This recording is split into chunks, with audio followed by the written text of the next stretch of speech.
Sejam bem-vindos ao canal do Senhor Jesus Abrindo Caminhos. Esta é uma obra para levar a palavra do Senhor e orações pelas famílias. Ajudem a divulgar, compartilhem, inscrevam-se no canal e recebam orações diárias pela prosperidade de Deus em todas as áreas da sua vida. Clique no símbolo do like para que o YouTube entenda que é algo bom. Deus os abençoe grandemente, em nome do Senhor Jesus. Êxodo, capítulo 16, versículo 19. Ninguém deve guardar nada para a manhã seguinte, ordenou-lhes Moisés. Todavia, alguns deles não deram atenção a Moisés e guardavam um pouco até a manhã seguinte. Mas aquilo criou bicho e começou a cheirar mal. Por isso, Moisés irou-se contra eles. Cada manhã todos recolhiam quanto precisavam, pois, quando o sol esquentava, aquilo se derretia. No sexto dia, recolheram o dobro, 2 jarros para cada pessoa. E os líderes da comunidade foram contar isso a Moisés, que lhes explicou: foi isto que o Senhor ordenou. Amanhã será de descanso, sábado consagrado ao Senhor. Assem e cozinhem o que quiserem. Guardem o que sobrar até a manhã seguinte. E eles o guardaram até a manhã seguinte, como Moisés tinha ordenado. E não cheirou mal, nem criou bicho.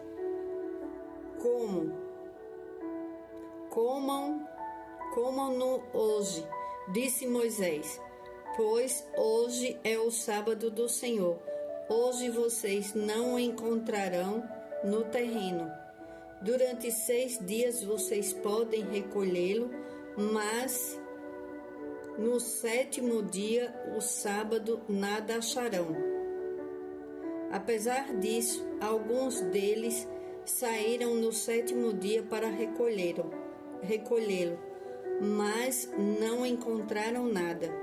Então o Senhor disse a Moisés: até quando vocês se recusarão a obedecer aos meus mandamentos e às minhas instruções? Vejam que o Senhor lhes deu o sábado, e por isso no 6º dia ele lhes dá pão para 2 dias. No 7º dia fiquem todos onde estiverem, ninguém deve sair. Então o povo descansou no 7º dia. O povo de Israel chamou maná aquele pão. Era branco como semente de coentro e tinha gosto de bolo de mel.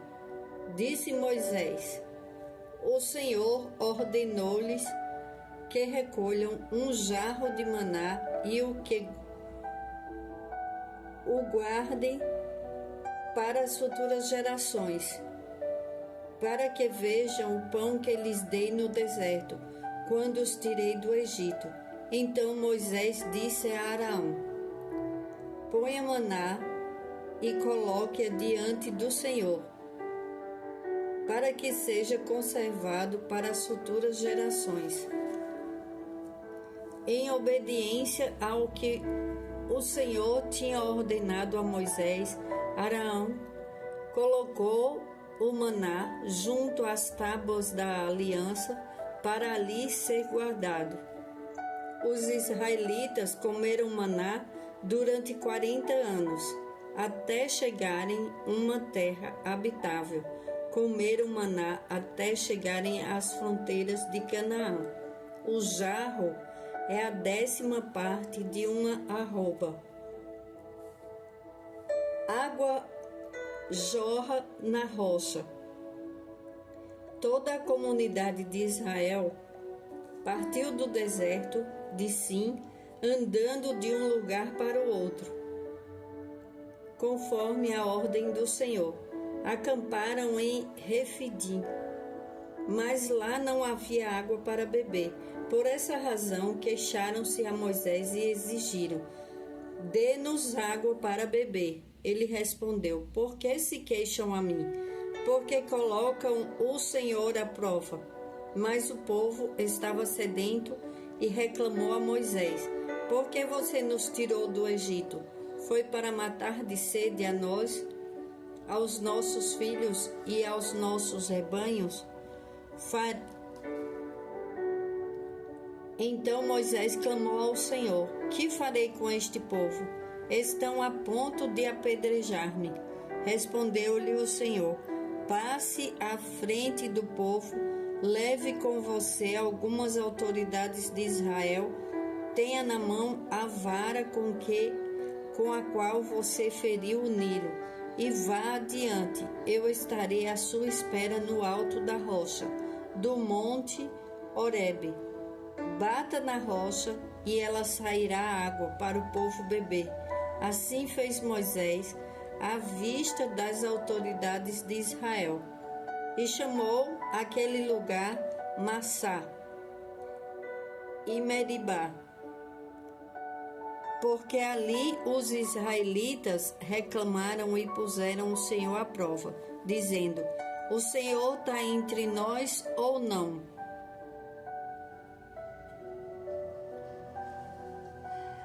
Moisés, ele sempre foi questionado pelo povo. Qualquer coisa que começava a faltar para o povo, eles começavam a questionar a Deus e brigando com Moisés. Eles colocavam muito a culpa nele porque tiraram eles do Egito, e quando eles começavam a sentir sede ou fome, sentir falta de alguma coisa, começava a aparecer algumas necessidades básicas, eles já começavam a reclamar e dizer que não deveriam ter saído do Egito. E eles ficavam com medo. O Senhor deu maná e codornizes para eles. Aí eles comiam maná de manhã, que era o pão, e a carne à noite. Só que Deus falou que não era para eles guardarem nada. Era para eles comerem tudo naquele dia, porque de nada adiantava. No outro dia estragava. Só que eles ficavam com medo, eles não confiavam, alguns não confiavam na palavra do Senhor, e eles comiam. E depois eles guardavam. Eles pegavam a mais para guardar, só que não adiantava. No outro dia, aquilo tudo estava estragado. E o Senhor deu um dia, o sábado, para eles descansarem.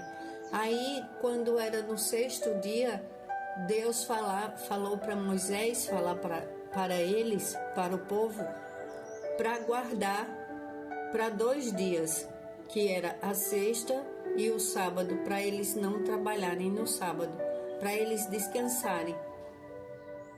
E assim foram 40 anos. E Deus não deixou faltar nada para eles. E quando eles começaram a sentir sede, o Senhor falou com Moisés. Quer dizer, Moisés falou com o Senhor e pediu para que Deus fizesse algo, porque o povo estava tão revoltado que estava a ponto de apedrejar Moisés, e reclamando porque estavam com sede e que preferiam estar no Egito. E o que aconteceu? Que Deus tirou água da rocha para o povo, fez brotar água na rocha, levou Moisés com autoridades de Israel e em uma rocha pediu para que o Moisés tocasse na rocha com a vara e brotou água para o povo. Não é mais fácil, como Moisés falou, não é mais fácil conversar com Deus, pedir ajuda para Deus, do que ficar reclamando, murmurando. Era um povo que Deus não deixou faltar nada para eles. O maná era uma coisa muito boa, tanto que eles comiam e eles ficavam felizes com aquela comida, porque quando vem de Deus, a pessoa fica farta, fica feliz. Quando as pessoas obedecem a Deus, quando tem uma família que ela é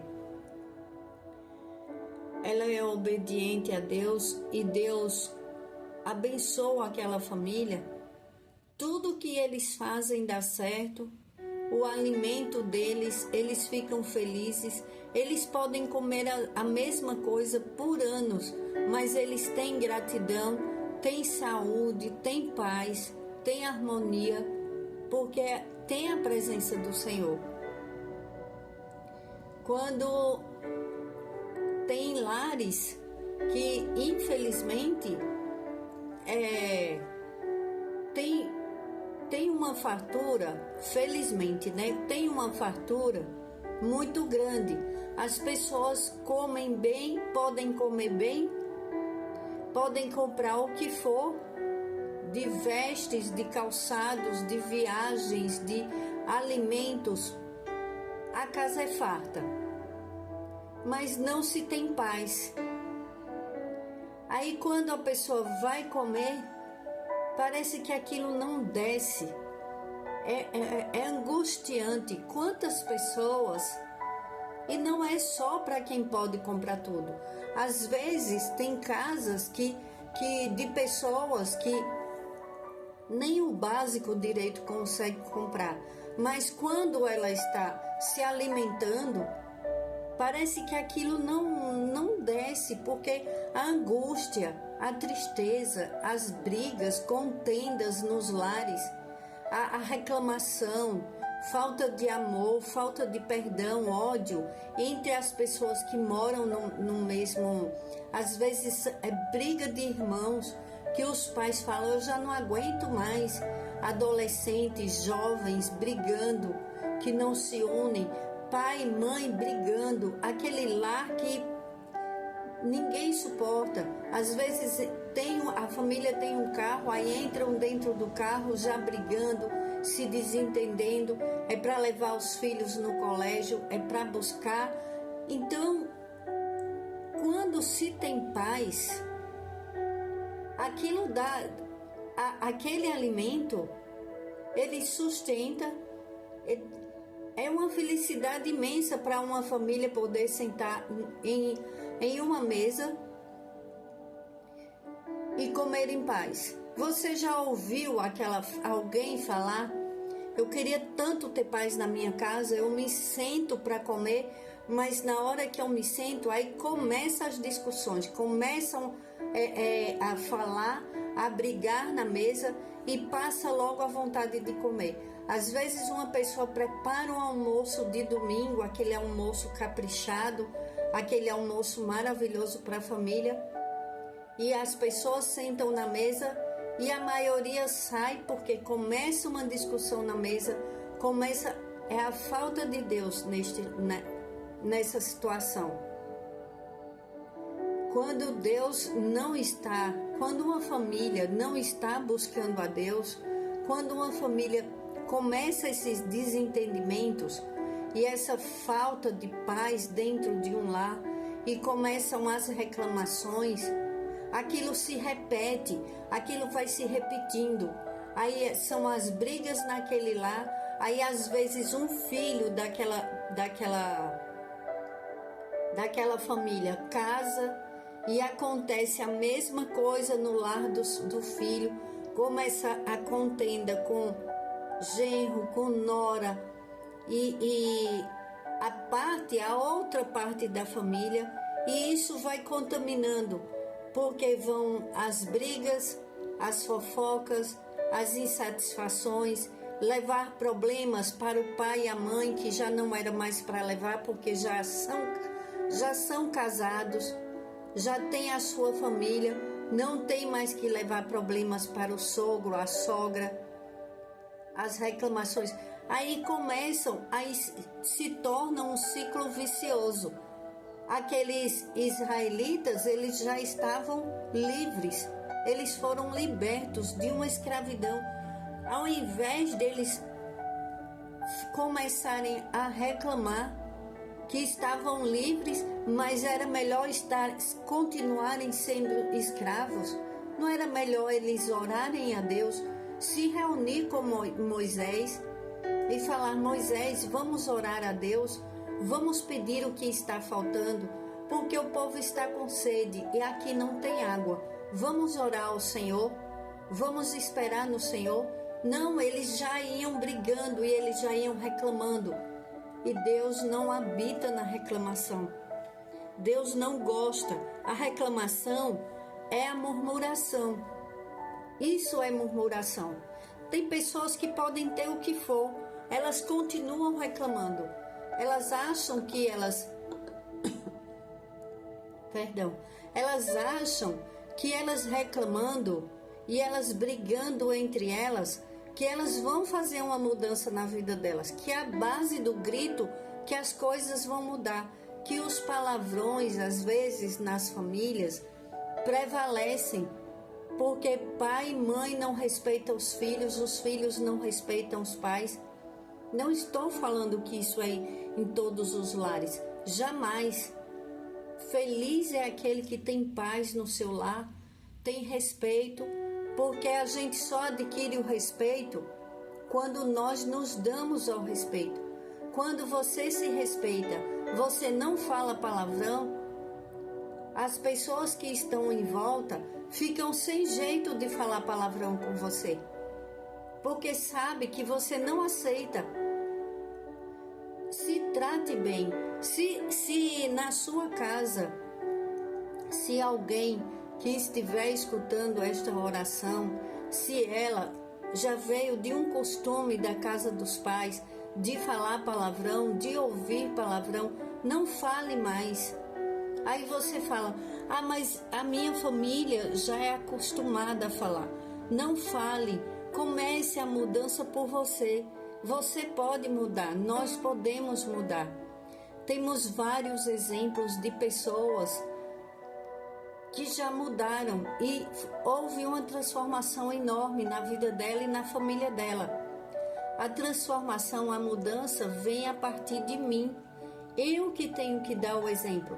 Se eu não quero mais, é como uma pessoa que fuma.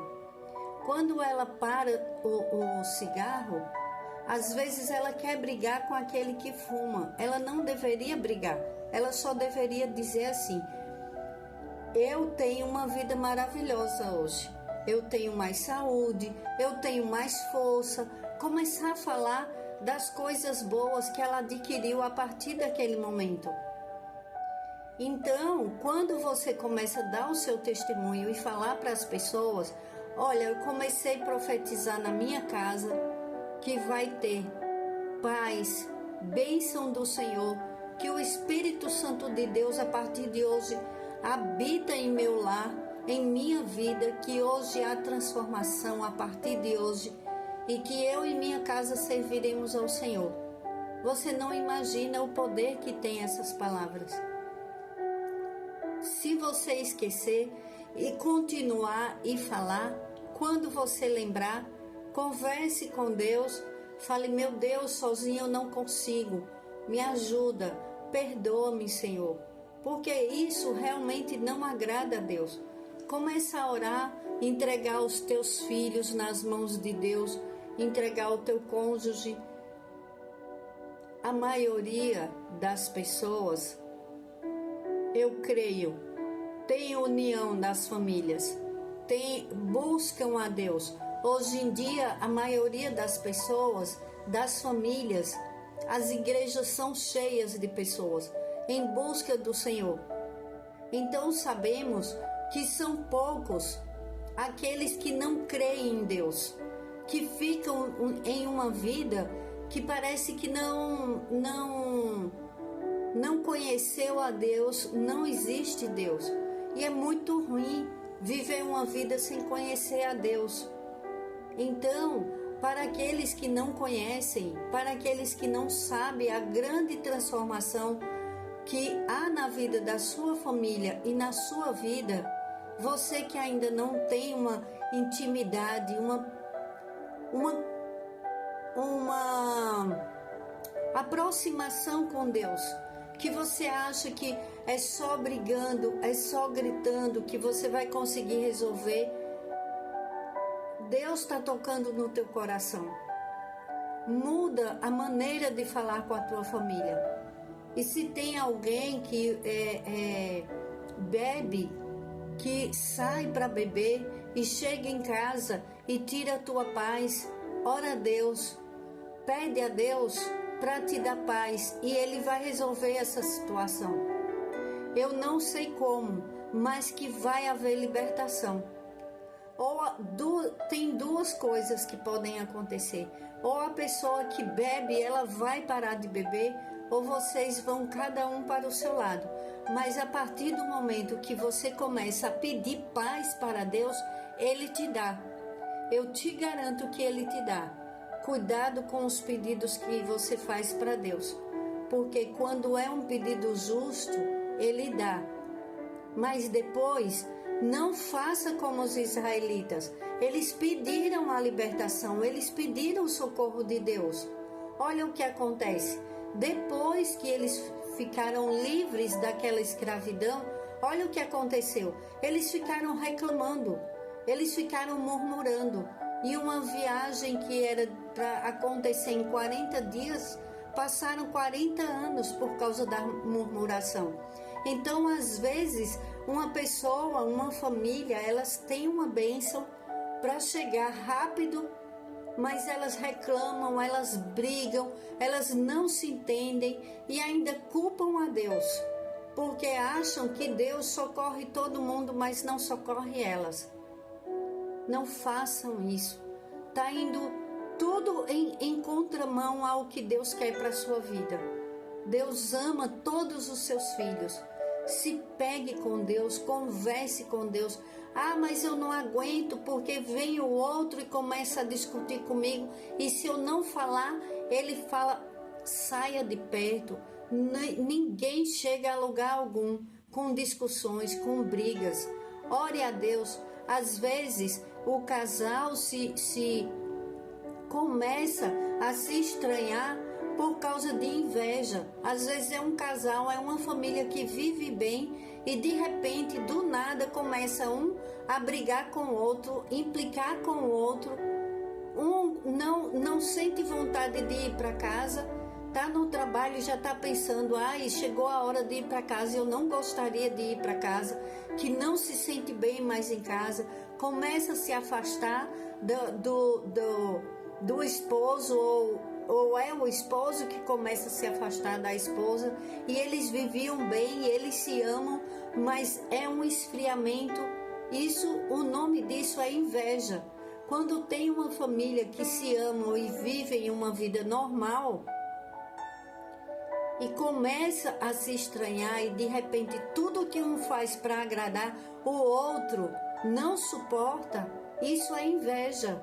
Vamos orar, vamos pedir a Deus, Senhor, em nome de Jesus, vem com o teu socorro, vem com o teu amor e poder, Espírito Santo de Deus, queima, vem com o teu fogo consumidor. Queima todo o espírito de inveja que atrapalha as famílias, Pai. Entra em nossos lares, queima tudo que não é teu. Inveja dos filhos, dos estudos, da alegria da família, da paz da família, e de repente as famílias começam a discutir sem motivo, os casais começam a se afastarem. Pai, em nome de Jesus, socorre o teu povo. Eu venho interceder, Pai. Cuida de nós, em nome do Senhor Jesus. Cuida das tuas famílias, Pai. Protege-nos, Senhor. Envia exércitos de anjos para nos proteger e proteger as nossas famílias. Protege os nossos lares. Afasta de nós todo homem sanguinário. Afasta de nós toda maldade humana, perversa e do mundo espiritual. Em nome e no sangue do Senhor Jesus. E nos abre os olhos espirituais, Pai. Nos ensina a fazer a tua vontade. E nos dá paz. A paz do Espírito Santo de Deus, que excede todo o entendimento. E que vivamos o dia de hoje, um dia de cada vez. Não façamos como os israelitas, que ficavam preocupados com o dia de amanhã. A cada dia basta o seu cuidado. Cuide da sua família hoje. Cuide da sua vida hoje. Se ame. Ame a Deus em primeiro lugar e você vai ver as maravilhas, a mudança que haverá na sua vida e na sua casa. Em nome do Senhor Jesus, eu oro. Entrega os nossos pedidos ao Espírito Santo de Deus. Leva para Deus, Espírito Santo de Deus. Nós te amamos, Espírito Santo de Deus. Te buscamos, te queremos, nosso ajudador e cuidador, protetor das nossas vidas. Em nome de Jesus, eu oro e agradeço. Amém.